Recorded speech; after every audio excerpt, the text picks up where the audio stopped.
ایک لمحے میں پوری کائنات کی مخلوق مل کے بھی اللہ کو پکارے. اللہ ہم نے اپنے علماء اہل حدیث سے سنا توحید کیا ہے، عقیدہ کیا ہے، ایمان کیا ہے، اور ان نیک اعمالوں کا وسیلہ اللہ نے قبول کر کے ان کی دعا سن لی تھی، ان کی پریشانی کو دور کر دیا تھا. تو کسی مصیبت میں ہو، لا الہ الا اللہ، میرے رب کی وحدانیت کا عقیدہ، اس کا وسیلہ لیجئے. ہر لمحہ قرآن اور سنت کا ترجمان، فضیلت الشیخ توصیف الرحمن.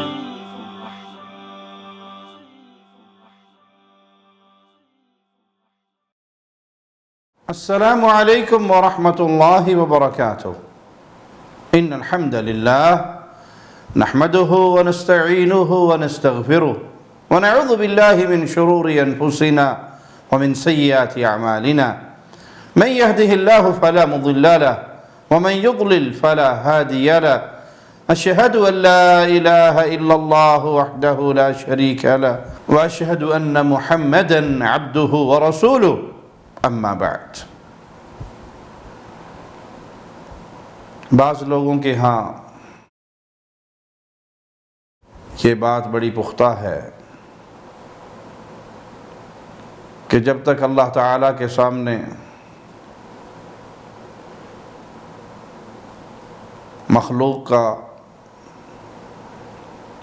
مخلوق میں اللہ کے پیاروں کا واسطہ نہ دیا جائے، وسیلہ نہ دیا جائے، تو ہماری دعا قبول نہیں ہوتی. قرآن حکیم کی آیت میں بھی وسیلے کا حکم ہے. مالک کا فرمان وَابْتَغُوا إِلَيْهِ الْوَسِيلَةَ، اس کا قرب تلاش کرو. اس سے مراد نیک اعمال، اللہ کی فرما برداری والے اعمال، صراط مستقیم پہ چلو، یہ نیک اعمال کرو اور اللہ کا قرب تلاش کرو. تو آئیے دیکھتے ہیں کہ جائز وسیلہ کیا ہے اور ناجائز وسیلہ کیا ہے. جائز وسیلے کی کئی قسمیں ہیں، اور سب سے پہلے سب سے مضبوط، سب سے بڑا، سب سے اہم وسیلہ، قبر پرست اہل توحید کو اکثر تانا دیتے ہیں جی تو تو ہوئے وسیلے دے منکر. تو اہل توحید وسیلے کے انکار کرنے والے نہیں ہیں، لیکن کتاب و سنت کی دلائل کی روشنی میں وہ اس کو دو قسموں میں بانٹتے ہیں، ایک جائز اور ایک ناجائز. جائز وہ جس کی تعلیم کتاب و سنت سے ہے، ناجائز وہ جس کی تعلیم کتاب و سنت میں نہیں. تو سب سے مضبوط وسیلہ، سب سے بڑا وسیلہ وہ اللہ مالک اسماء و صفات، اس کا وسیلہ لینا. اور اس کا حکم کلام الہی میں ہمیں ملتا ہے. مالک کا فرمان سنیے، وَلِلَّهِ الْأَسْمَاءُ الْحُسْنَى فَادْعُوهُ بِهَا، اور اچھے اچھے نام اللہ ہی کے ہیں، سو ان ناموں سے اللہ ہی کو موسوم کرو. فَادْعُوهُ بِهَا، پکارو اس اللہ کو ان ناموں کے ذریعے. وَذَرُوا الَّذِينَ يُلْحِدُونَ فِي أَسْمَائِهِ سَيُجْزَوْنَ مَا كَانُوا يَعْمَلُونَ، اور ایسے لوگوں سے تعلق نہ رکھو جو اس کے ناموں میں کجروی اختیار کرتے ہیں، ان لوگوں کو ان کے کیے کی سزا ضرور ملے گی. تو پہلا جائز وسیلہ اللہ کے پیارے ناموں اور اللہ کی پیاری صفات کا. اے اللہ تو الرحمن ہے، تجھے رحمان ہونے کا واسطہ ہم پہ رحم کر دے. تو غفور الرحیم ہے، ہمیں معاف فرما دے. اللہ کو پکاریے، اللہ کے ناموں کا واسطہ دیجئے اور اپنی حاجات اللہ کے سامنے رکھیے. اللہ سنتا ہے، سب کی سنتا ہے. ایک لمحے میں پوری کائنات کی مخلوق مل کے بھی اللہ کو پکارے تو وہاں باریاں نہیں لگانے کی ضرورت پڑے گی. خالق و مالک پاک ہے ان کمزوریوں سے، جن کمزوریوں کا شکار انسان ہے. وہ ایک لمحے میں سب کی سن کر سب کو عطا کرنے پر قادر ہے۔ نہ تو وہاں زبان کا فرق ہے، نہ وہاں بے زبان کے دل کے جذبات میں پہنچنے میں کوئی رکاوٹ ہے۔ کوئی اونچا پکارے یا کوئی آہستہ پکارے، کوئی دل میں پکارے یا دل کے اندر بھی اس کے خیالات پنپ رہے ہوں، وہ خیالات آنے سے پہلے بھی اس کے خیالات کو جانتا ہے۔ تو اللہ کو اللہ کے ناموں کا واسطہ دیجئے، وسیلہ دیجئے، اسماء حسنہ کے ذریعے میرے مالک کو پکاریے، یہ سب سے مضبوط وسیلہ ہے۔ اسی طرح ایمان کی دولت بہت بڑی دولت ہے، نیک اعمال کی دولت بھی بہت بڑی ہے۔ تو جس انسان نے اپنے دل کو ایمان کے نور سے منور کیا ہے اور نیک اعمال کیے ہوئے ہیں، وہ اپنے اس ایمان کی دولت کو، اس ایمان کی نعمت کو، ان نیک اعمال کو اللہ کے سامنے پیش کر کے سوالی بنے۔ مالک اہل ایمان کے بارے میں فرماتا ہے، ربنا اننا سمعنا منادیا ینادی للایمان ان آمنوا بربکم فآمنا ربنا فاغفر لنا ذنوبنا وکفر عنا سیئاتنا وتوفنا مع الابرار۔ اے ہمارے رب، ہم نے سنا ایک منادی کرنے والا بآواز بلند ایمان کی طرف بلا رہا کہ لوگ اپنے رب پر ایمان لے آؤ۔ پس ہم ایمان لے آئے، الہی اب تو ہمارے گناہوں کو معاف فرما، ہماری برائیاں ہم سے دور کر دے اور ہماری موت نیکوں کے ساتھ کر دے۔ ہم نے سنا آواز لگانے والے کو کہ ایمان لے آؤ، جن کو تم پکار رہے ہو یہ تمہارے مشکل کشا و حاجت روا نہیں ہیں، یہ تمہاری بگڑیاں بنانے والے نہیں ہیں، یہ تمہیں اولاد دینے والے نہیں ہیں، یہ تمہیں رزق دینے والے نہیں ہیں، یہ شفا دینے والے نہیں ہیں، یہ تم سے غم دور کرنے کی قدرت نہیں رکھتے، یہ مجبور ہیں، تم جیسے انسان ہیں، انسان ہونے کے ناطے مجبور ہیں۔ یہ خود رب سے مانگا کرتے تھے، یہ رب کو پکارا کرتے تھے۔ ہم نے سنا علماء اہل حدیث کو جو ایمان کا آوازہ لگا رہے تھے، پروفیسر حافظ محمد عبداللہ بہاولپوری رحمہ اللہ، جس نے ایمان کا آوازہ لگایا، اور ہم جو خاندانی طور پہ شرک کے اندر ڈوبے ہوئے تھے، قبر پرستی اور ایمان پرستی اور پیر پرستی میں غرق تھے، ہم نے آوازیں سنے اپنے شیخ کے منہ سے، قولوا لا الہ الا اللہ کے آوازیں سنے، جنہوں نے توحید کو کھل کر بیان کیا، شرک سے کھل کر روکا۔ ہم نے اس آوازے پر لبیک کہا۔ قیامت کے دن اہل ایمان جن کی آوازوں کو سن کر ایمان کی دولت کو پا چکے ہیں، اللہ انہیں اس منادی کرنے والے کے حساب میں ضرور شامل فرمانا، تیری رحمتیں بڑی وسیع ہیں۔ اللہ، ہم نے اپنے علماء اہل حدیث سے سنا توحید کیا ہے، عقیدہ کیا ہے، ایمان کیا ہے، فآمنا، ہم ایمان لے آئے۔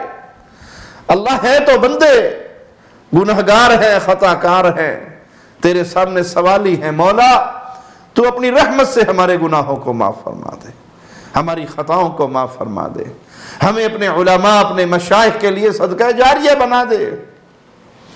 ہم نے تیری توحید کا پیغام سنا اور اس پر ایمان لائے۔ اللہ، اس پیغام توحید کو جیسے ہم نے سنا اور مانا، اسی طرح آگے سنانے کی توفیق عطا فرما، اور لوگوں کے دلوں کو ان آوازوں کو سن کر پھیر دے، یہ قبر کی پوجا سے اٹھ کر تیری عبادت کرنے والے بن جائیں، اور اس عمل کو اللہ تیرے سامنے بطور وسیلہ پیش کر کے سوالی ہے۔ اللہ، ہماری خطاؤں کو معاف فرما کر اپنی رحمت سے، اپنے فضل سے، اپنے کرم سے ہمیں محمد الرسول اللہ صلی اللہ علیہ وسلم کے پڑوس میں جنت الفردوس میں اکٹھا فرمانا۔ تو یہ نیک اعمال وسیلہ ہیں، ان نیک اعمال کو اللہ کے سامنے پیش کیجئے۔ جیسے حدیث میں آتا ہے، وہ تین جو غار میں پھنس گئے تھے اور غار کے منہ پر چٹان آ کے رک گئی تھی، انہوں نے اپنے اپنے نیک اعمال پیش کیے تھے، اور ان نیک اعمالوں کا وسیلہ اللہ نے قبول کر کے ان کی دعا سن لی تھی، ان کی پریشانی کو دور کر دیا تھا اور انہیں نکال دیا تھا اس غار سے۔ تو یہ نیک اعمال کا وسیلہ دوسرا جائز وسیلہ ہے۔ اسی طرح مالک کی توحید کا وسیلہ لینا، جیسے یونس علیہ السلام مچھلی کے پیٹ میں جب پکڑے گئے، گرفتار ہو گئے، تو وہاں انہوں نے رب کی وحدانیت کا وسیلہ لیا۔ فَنَادَى فِي الظُّلُمَاتِ أَن لَا إِلَٰهَ إِلَّا أَنْتَ سُبْحَانَكَ، وہ اندھیروں میں پکار اٹھا، الہی تیرے سوا کوئی معبود برحق نہیں، تو پاک ہے۔ تو اللہ نے وہاں سے نکال دیا۔ تو کسی مصیبت میں ہو، لا الہ الا اللہ، میرے رب کی وحدانیت کا عقیدہ، اس کا وسیلہ لیجئے۔ اور اس سے بڑی آزمائش کیا ہوگی جس آزمائش میں یونس علیہ السلام گرفتار ہوئے۔ مچھلی کا پیٹ ہے، رات کا اندھیرا ہے، سمندر کی تاریکی ہے، پانی کی تہ ہے، اور وہاں سے آواز لگا رہے ہیں لا الہ الا انت سبحانک انی کنت من الظالمین۔ اس توحید کے عقیدے کو اپنے دل میں، اس نور کو جگمگائیے، سینے کو منور کیجئے، اور کوئی غم، کوئی پریشانی، کوئی دکھ آئے، اللہ اللہ ربی لا اشرک بہ شیئا، اس کا تکرار شروع کر دیجئے، آپ کے دل کو بھی سکون ملے گا اور آپ کی وہ پریشانی بھی ختم ہو جائے گی۔ لا الہ الا اللہ الحلیم العظیم، لا الہ الا اللہ رب العرش العظیم، لا الہ الا اللہ رب السماوات والارض ورب العرش الکریم۔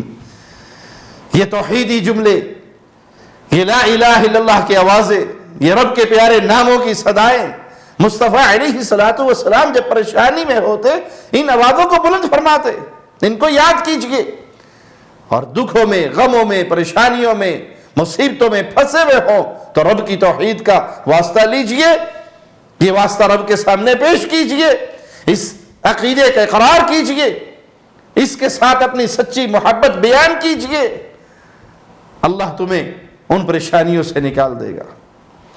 اسی طرح اپنی کمزوری، اپنی حاجت، اپنا محتاج ہونا، ان ساری کمزوریوں کا اظہار کیجئے مولا کے سامنے، خالق و مالک کے سامنے ان کمزوریوں کا اظہار کیجئے، اور ان کمزوریوں کا اظہار کر کے اللہ سے دعا کیجئے، جیسے ایوب علیہ السلام نے کیا، انی مسنی الضر وانت ارحم الراحمین، مجھے یہ بیماری لگ گئی اور تو سب رحم کرنے والوں سے زیادہ رحم کرنے والا ہے۔ وانت ارحم الراحمین، اس جملے کو ہر بھائی یاد کرے۔ اے قبروں پہ گرے ہوئے مسلمان کلمہ گو، اے ان پیروں کے پتھروں کو چاٹنے والے، ان کے تھوک میں شفا سمجھنے والے، ان کے تعویذ گنڈوں کے اندر برکتیں اور شفائیں پانے کی سعی لا حاصل کرنے والے، کتنا پیارا جملہ کہا ایوب علیہ السلام نے، انی مسنی الضر، مجھے اس بیماری نے جکڑ لیا، پکڑ لیا، وانت ارحم الراحمین، رحم کرنے والوں میں سب سے زیادہ رحم کرنے والا تو اللہ ہے، تو ہے، تو رحم فرما دے۔ تو پیارے بھائی، جس کے در پہ آپ گرے ہوئے ہیں وہ آپ جیسا انسان ہے، اس کے پلے میں کچھ نہیں، وہ رحم نہیں کر سکتا، وہ اس دنیا میں سے جا چکا ہے، دنیاوی زندگی ختم ہو چکی ہے، انہیں آپ کی زندگی کا شعور نہیں، آپ کو ان کی زندگی کا شعور نہیں، وہ عالم برزخ میں ہے۔ ہاں ایک ہے جو تیرے دلوں کے رازوں کو بھی جانتا ہے، اور وہ انتہائی رحم کرنے والا ہے، اس سے بڑھ کر رحم کرنے والا کوئی نہیں، اس کو پکارو، اس کی طرف لوٹو۔ اسی طرح نیک زندہ آدمی سے دعا کروانا، یہ وسیلہ بھی جائز ہے۔ قحط سالی ہوئی تو نبی کریم صلی اللہ علیہ وسلم کے صحابہ آپ کے پاس آئے، آپ علیہ السلام نے خطبے کے دوران ہی ہاتھ اٹھا دیے، اپنے مولا سے لو لگا لی، دعا کرنی شروع کر دی۔ پیارے حبیب کے وہ پیارے ہاتھ ابھی نیچے نہیں آئے علیہ السلام کہ آسمان سے بارش برسنا شروع ہو گئی۔ تو صحابہ قحط سالی میں، اپنی پریشانیوں میں، اپنے غموں میں رسول اللہ صلی اللہ علیہ وسلم کے پاس آتے اور آپ سے دعا کرواتے۔ اور جب نبی کریم صلی اللہ علیہ وسلم فوت ہو گئے، امیر عمر رضی اللہ عنہ کا دور آیا،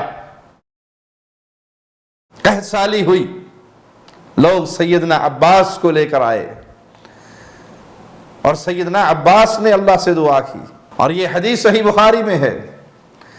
سیدنا عباس سے دعا کروائی، کیوں؟ کیونکہ صحابہ رسول اللہ صلی اللہ علیہ وسلم سے جو دین سیکھ چکے تھے، اس دین میں یہ بات سیکھی تھی کہ زندہ بزرگ سے دعا کروانا جائز ہے۔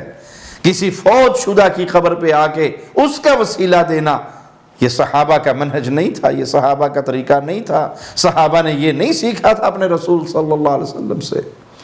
وگرنہ عباس کو لانے کی ضرورت کیا تھی رضی اللہ عنہ وارضا؟